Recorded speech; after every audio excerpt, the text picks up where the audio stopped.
সকালবেলা ঘুম ভেঙেই জানালা খুলে দেখতে পাচ্ছি এরকম ঝমঝম করে বৃষ্টি পড়ছে আর ঝড় হচ্ছে। দেখে মনে হচ্ছে যেন কালবৈশাখী ঝড় হচ্ছে। আর গাছগুলো দেখে বুঝতেই পারছো কত জোরে হাওয়া বইছে। আর এই বৃষ্টিটা কারো কারো কাছে খুবই আনন্দের, আবার কারোর কাছে খুব দুঃখের। আমার কাছে বৃষ্টিটা কোনোদিনই দুঃখের কারণ ছিল না, আর মায়ের কাছে ছিল। মাকে দেখতাম এক ঘর থেকে উঠোন পেরিয়ে আরেক ঘরে গিয়ে রান্না করে আনতে। ঝড় বৃষ্টি হলে কি হবে, পেট তো মানবে না, না? তো মাকে দেখতাম সে রান্না করতে, তখন কিন্তু মহা আনন্দে মায়ের হাতে রান্না খেতাম আর বৃষ্টি উপভোগ করতাম। কিন্তু এখন সময় বদলেছে, মায়ের রান্নাঘরটা অ্যাটাচ হয়েছে। হ্যালো এভরিওয়ান, কেমন আছো তোমরা সবাই? আশা করছি সবাই ভালো আছো। আমরাও কিন্তু বেশ ভালো আছি। সকালবেলা তোমাদেরকে বৃষ্টি দেখিয়ে ভিডিওটা শুরু করলাম। জানি না সারাটা দিন কিভাবে কেমনভাবে কাটবে। তো আজকে কিন্তু অক্ষয় তৃতীয়া, আর প্রত্যেক বছর অক্ষয় তৃতীয়াতেই কিন্তু আমাদের দোকানে হালখাতা হয়। আর এমন জোরে বৃষ্টি পড়ছে, জানি না বিকেলে যেতে পারবো কিনা। আমি কিন্তু প্রত্যেক বছর মানে দোকানে যাই আর কি হালখাতার দিন বিকেলবেলা। আর সকালে তো পুজো করে নিয়েছে বর, জানি না কি হবে না হবে। আর যাই হবে না কেন, তোমরা তো সবই দেখতে পারবে, কারণ তোমরা আজকের দিনটা আমার সাথেই থাকছো। এই বৃষ্টির কারণে কিন্তু মেয়েরা আজকে স্কুল যেতে পারিনি। দুই মেয়ে যেতে পারিনি, কারণ যার যার স্কুলের টাইম সেই টাইমটাও তো কিন্তু বৃষ্টিটা কমেনি। তো কিভাবে পাঠাবো? পুরো ড্রেস যদি ভিজে যায় তারপরে কিন্তু ক্লাস করতে অসুবিধা হবে, আর ঠান্ডাও লেগে যাবে। আর অক্ষয় তৃতীয়াতে কিন্তু আমাদের কোনো স্কুলই বন্ধ থাকে না। তো আগের দিন রাতে ফলগুলো এনেছিল, আর আলিস্য করে গোছাইনি, ভাবলাম পরের দিন সকালবেলা গুছিয়ে নেব। তো ব্রেকফাস্ট করে এই যে ফলগুলো গোছাতে বসেছি। যদি এখন গরমকালে প্লাস্টিকের মধ্যে ফলগুলো রেখে দিই তাহলে কিন্তু নষ্ট হয়ে যাবে। তো সেই কারণে কি করছি, সব কিছু বের করে নিয়ে তারপরে কিন্তু সুন্দর করে গুছিয়ে রাখছি।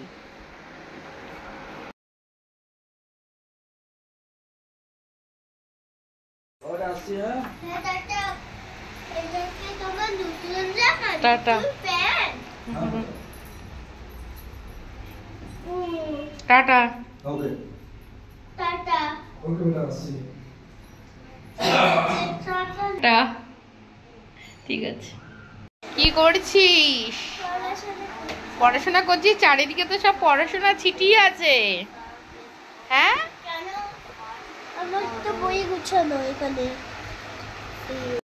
ওইদিকে দেখতে পেলে যে মেয়েরা বই ছিটিয়ে পড়তে বসেছে। ওরা এমনটাই বরাবর করে, তারপরে কিন্তু বললে পরে গুছিয়ে রাখে। তবে ওদের গোছানোটা ঠিক পরিপাটি হয় না, সেই জন্য আবার আমাকেও হাত লাগাতে হয়।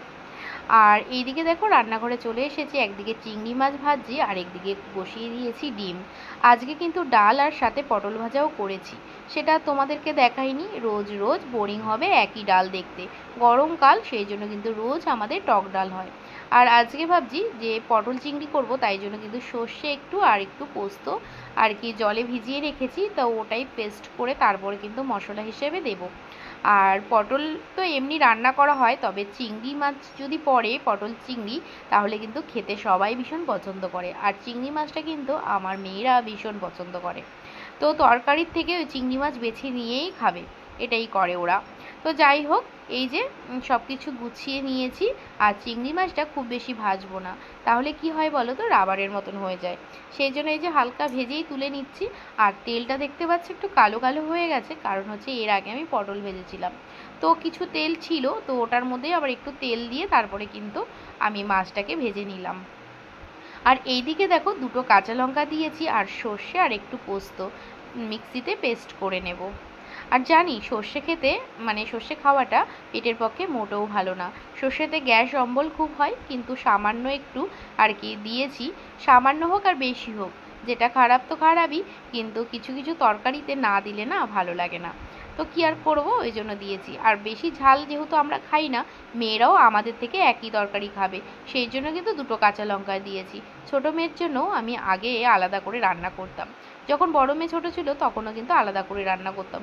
তো এখন বাইরে যেহেতু যাওয়া হয়, এখানে সেখানে যাওয়া হয়, তখন কিন্তু ওদের অভ্যেসটা থেকেই যাবে, তখন একদম ঝাল ছাড়া খাবার খেতে চাইবে। আর তখন আমি কি করব? আর বলো, এত বড় মেয়ে হয়ে যাওয়ার পরে সঙ্গে সঙ্গে কি খাবার বয়ে নিয়ে যাব? তো ওই সব কথা ভাবনা চিন্তা করেই কিন্তু ওদেরকে একটু একটু করে ঝাল খাওয়ানো শেখাচ্ছি। আর আমরাও স্যাক্রিফাইস করছি অল্প ঝাল খেয়ে, কারণ তরকারিতে দেখো এতগুলো তরকারি, তার মধ্যে কিন্তু 2টো লঙ্কা দিয়েছি, বুঝতেই পারছো। আর এখনকার কাঁচা লঙ্কা না একদম ঝাল নেই। তো এই যে আমি কিন্তু মশলা দিয়ে দিয়েছি, আর বেশি তো কষাবো না, যেহেতু সর্ষে আর পোস্ত আছে, দিয়ে কিন্তু বেশি কষাতে নেই, তাহলে তিতকুটি টাইপের হয়ে যায়। তো তরকারিটা কেমন হয়েছে দেখতে জানিও, যদিও তোমাদেরকে ফাইনাল লুক দেখাইনি, ভুলেই যাই অর্ধেক ভিডিও করতে। তো এই যে এই মশলার মধ্যেই কিন্তু একটু জল দিয়ে দেবো, আর ওই জলটুকুই আর কি দিয়ে দেবো। আজকের মেনুতে থাকছে পটল চিংড়ি, ডাল আর পটল ভাজা আর ডিমের তরকারি। চলো রান্না করতে করতে কিছু কথা শেয়ার করি। বাস্তবে শোনা যায় মেয়েরা মেয়েদের শত্রু, এটা কিন্তু শুধু প্রচলিত কথা নয়, একদম বাস্তব, সত্যিই তাই। আর আরেকটা কথা শোনা যায়, তুমি যত ওপরে উঠবে তত টেনে নেমে মানে টেনে নিচে নামানোর লোকের কিন্তু অভাব নেই, সত্যিই তাই। আসলে কি বলো তো, যদি ইউটিউবে না আসতাম তাহলে জানতেই পারতাম না হয়তো এই কথাগুলো। ইউটিউবে এসে আমি সাকসেস হই বা না হই, অনেক কিন্তু শিখতে পেরেছি অনেক কিছু। যেমন ধরো না, অনেকে আমাকে সাবস্ক্রাইব করছে, আবার কিন্তু আনসাবস্ক্রাইবও করে দিচ্ছে। তারা আর কি এগোতে দিতে চায় না, যতটাই এগোই না কেন তারা কিন্তু টেনে হিসড়ে নিচে নামিয়েই দেবে। তবে যদি ভগবান বলে কিছু থাকে, তাহলে যাকে ওপরে তোলার তাকে ঠিক ওপরে তুলবে, কারোর হিংসায় কেউ নিচে নেমে যায় না। আরেকটা কথা, এখানে বারবার করে আমি বলেছি যে আমি কিন্তু এখানে শখে এসেছি, তারপরে যদি 2টো টাকা এখান থেকে কোনো দিনও আর্নিং হয়, সেটা মন্দ কিসের, বা ওটা কি ফেলে দেব? নিশ্চয়ই নেব। তো সেটা আমার উপরই পাওনা থাকবে।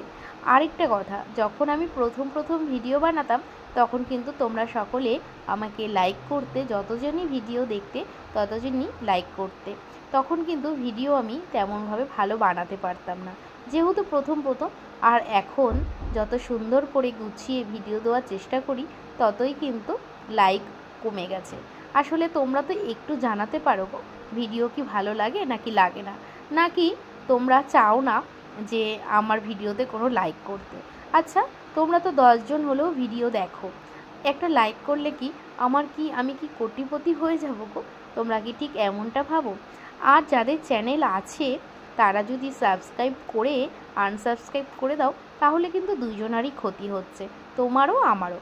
আর যদি তোমার চ্যানেল না থেকে থাকে, তুমি সাবস্ক্রাইব করে আনসাবস্ক্রাইব করে দিচ্ছ, তাহলে তুমি আমার একার ক্ষতি করছো। আচ্ছা, কারোর তো উপকার করতে পারবে না, তাহলে অপকারটাই বা কেন করো? আমি বলছি না আমাকে সাবস্ক্রাইব করতেই হবে, কোনো বাধ্যতামূলক নেই। আচ্ছা, যখন কাউকে সাবস্ক্রাইব করছো তখন ভেবেচিন্তে করো যে করব কি করব না, তাই না? ভালোবাসা 1:1 হয় কি না জানি না, তবে অন্ধ ভালোবাসা হয়। একমাত্র মা আর সন্তানের মধ্যেই হয় অন্ধ ভালোবাসা। যাকে দেখলামই না সে কেমন দেখতে বা কী, তাকে কিন্তু আগে থেকেই ভালোবেসে ফেললাম, এটাই হয়তো মা। আর পৃথিবীতে কেউ কারণ না, জানো তো, যতই আপনজন ভাবো না কেন।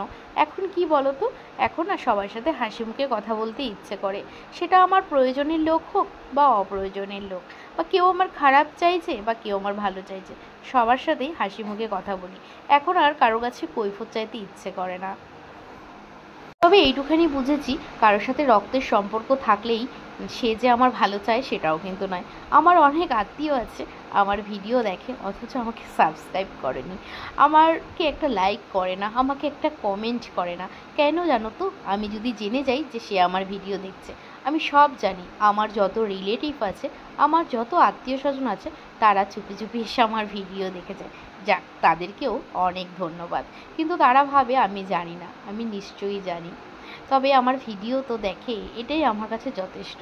আসলে দেখতে তো হবেই, তাই না? আমি কোথায় যাচ্ছি, কি করছি, কি না করছি, সবটা তো তাদেরকে জানতে হবেই। আর যখন জিজ্ঞাসা করি, আচ্ছা তুমি কি আমার ভিডিও দেখো, আমার তো একটা ইউটিউব চ্যানেল রয়েছে, তখন কিন্তু সে বলবে যে না তো, আমি দেখি না, আমার সময়ই নেই, আরও কত কত কথা। কিন্তু একটা ইউটিউবারই জানতে পারে যে তার ভিডিও কে দেখছে কে দেখছে না, এটা একমাত্র যাদের চ্যানেল আছে তারাই বুঝতে পারছো। আমাদের সাথে সেই দুপুরবেলা কথা শুরু করেছিলাম, আর দেখো বিকেল গড়িয়ে সন্ধে হয়ে গেল। মেয়েদেরকে পোলাও আর মাংস দিয়ে দিলাম। ওর বাবা এনেছিল, ঠান্ডা হয়ে গেছিলো জন্য একটুখানি গরম করে দিলাম।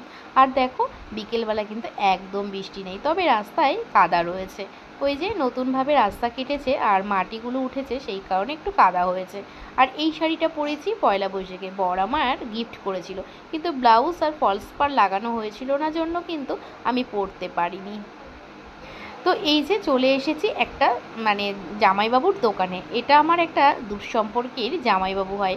আর দিদিকে দেখতে পাচ্ছি না, দিদি এখনও দোকানেই আসেনি। আমি কিন্তু এই দোকান থেকেই আমার মেয়েদের সব কিছু কেনাকাটা করি।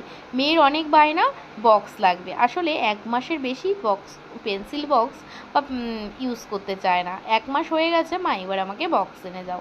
তো আমাদের দোকান থেকে সোজা চলে এসেছি এই দোকানে। হ্যাঁ হ্যাঁ দাঁড়াও দেখাবো, আমাদের দোকানে তো আজকে অক্ষয় তৃতীয়ার পুজো হয়েছে, তোমাদেরকে গণেশ বাবাকেও দেখাবো আর আমাদের দোকানটাও দেখাবো। আর এই যে মেয়ের জন্য রাফ ইউজের জন্য এরকম পেন নিয়ে নিয়েছি, বক্স নিয়েছি, আর মেয়েদের জন্য পেন্সিল নিয়েছি। তো চলো পুরো ভিডিওটা দেখতে থাকো, অবশ্যই আমাদের দোকানটাকে তোমাদেরকে দেখাবো আর কেমন সাজানো হলো সেটাও দেখাবো। দিদি আসবে না?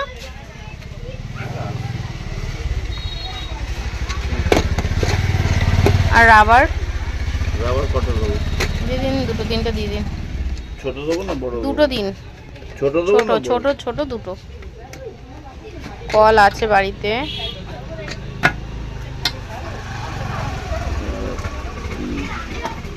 কলও একটা দিয়ে দিন তো, ওদের তো সব জিনিসপত্র হারায়, খালি ওদের পেন্সিল রাবার কল কিছুই থাকে না, আর স্কুলে গিয়ে সব হারিয়ে আসে। আরো টাকাটা উড়ে যাবে,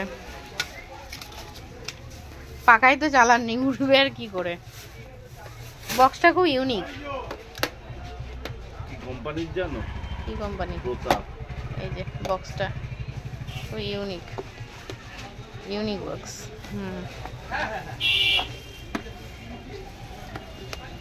বন্ধ হবে? Unique box. ওই যে মেয়েদের বক্স, তারপরে পেন্সিল সব কিছু নিয়ে চলে এসেছি আমাদের দোকানে। দেখতে পাচ্ছ এ মাথা থেকে ও মাথা গাঁদা ফুলের মালা দিয়ে সাজানো হয়েছে। আর ওই যে একটা পাশে দোকানটা দেখতে পেলে, ওটা কিন্তু গিফট আইটেমের দোকান, তোমাদেরকে যদিও দেখিয়ে দেবো খুব ভালো করে কাছে থেকে। আর এই যে দোকানের ভেতরে ঢুকে তোমাদেরকেও দেখাচ্ছি আর আমি নিজেকেও দেখছি আর দেখালাম আর কি।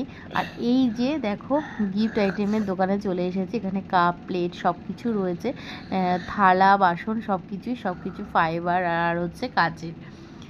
তো তারপরে চলে এসেছি আমাদের গোডাউনে আসার কারণ হচ্ছে গোডাউনটা নতুনভাবে রং করা হয়েছে, সেই রংটা দেখার জন্যই গোডাউনে চলে এসেছি। আর রংটা বেশ সুন্দর করেছে। আগে রং ছিল কিন্তু অনেক পুরনো রং ছিল, আর অনেক দিন পর রং করা তো উচিত, তো সেই রংটাই করেছে। আর এখানে এসে যেন তো মনটা আরও বেশি ভালো হয়ে গেছে যে গোডাউনেও কিন্তু আমাদের মা মনসার ছবি রয়েছে, দেখে বেশ ভালো লাগলো। যদিও ছবিটা অনেক দিনের পুরনো, গোডাউনটাও অনেক পুরনো, সেই জন্য ছবিটাও অনেক পুরনো। তো চলো পুরো ভিডিওটা দেখতে থাকো।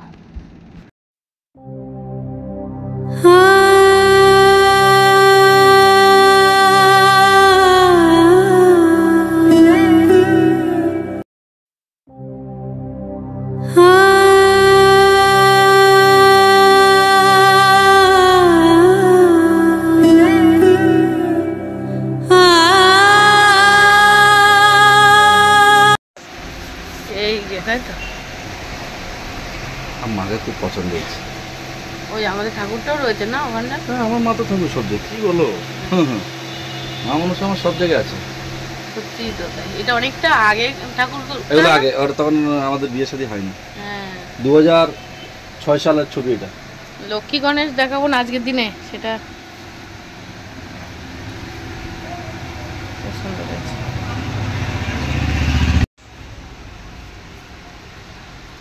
দুই পাশে দুইজন দাঁড়িয়ে আছে। তো এই যে বাড়ি যাওয়ার টাইম হয়ে গেছে, বেশ অনেকটাই রাত হয়ে গেছে, এবার দোকান বন্ধ হবে। তো দোকান বন্ধ করে এই যে বাড়ির দিকে চলে যাচ্ছি। তো চলো আজকের ভিডিওটা এই পর্যন্তই, সবাই ভালো থেকো, সুস্থ থেকো, দেখা হচ্ছে নেক্সট ভিডিওতে।